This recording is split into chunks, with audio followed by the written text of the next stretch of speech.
Hi, and welcome to the second video on using the ME-1. In this video we'll take a look at working with groups of sources, adjusting the master EQ and limiter and storing your presets. Let's talk about groups first. A number of sources will often be assigned to a single select key as a group. For example, the different drums in a drum kit will often be grouped in this way.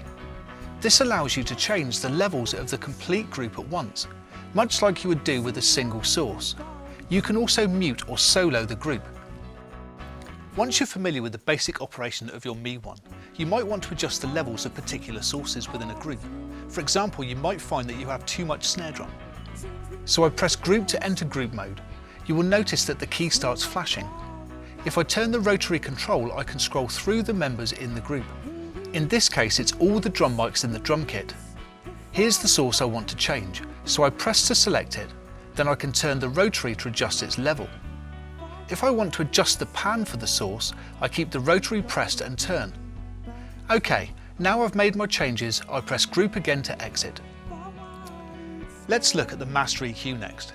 This is really useful for tweaking the EQs or tone settings to suit your headphones, or just according to your personal taste. To access the EQ, I simply press the master key. You'll see that there are 3 EQ bands: bass, mid and treble. The rotary control lets you scroll between the bands. Press to select the band you want to change and turn to make your adjustments. If you press and turn the rotary while the mid band is selected, you can sweep its center frequency. This lets me hone in on the specific frequency that I want to cut or boost. On the same screen you will see the limiter. The limiter is there to prevent occasional signal peaks which would be too loud or distorted. To set up the limiter, start out by turning the limiter right down. Then when you're playing the loudest part of the performance, turn the limiter up until you see the limiter icon flashing occasionally. Once the limiter is set, it will stop the mix from getting any louder than the maximum level. So if you drop your microphone or the drummer hits a mic, or a preamp gain is accidentally turned up, ME-1 will smooth these peaks. Of course, the limiter alone cannot fully protect your ears, so to avoid the risk of hearing damage, do not operate at high volumes for an extended period of time. During a performance, the peak icon might occasionally turn on. That's telling me that the signal is too hot and may distort. If this happens, I can trim all of the levels down simultaneously by pressing the shift key and turning the rotary control at the same time.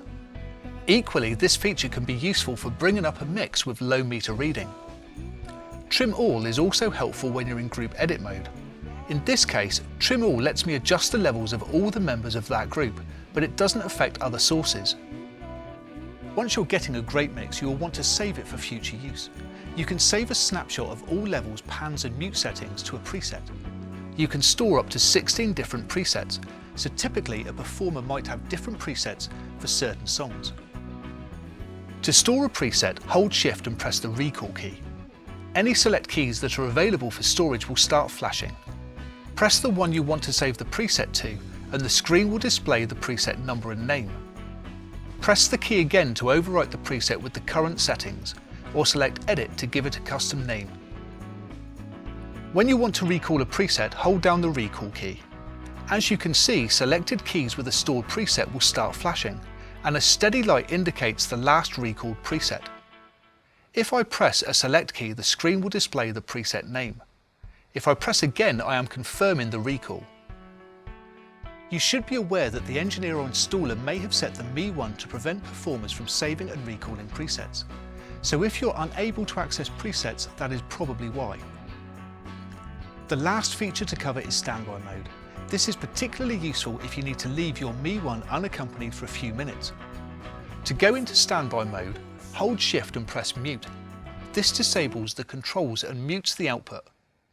Once I'm ready to come out of standby, I hold Shift and press Mute again, and my ME-1 is back to normal.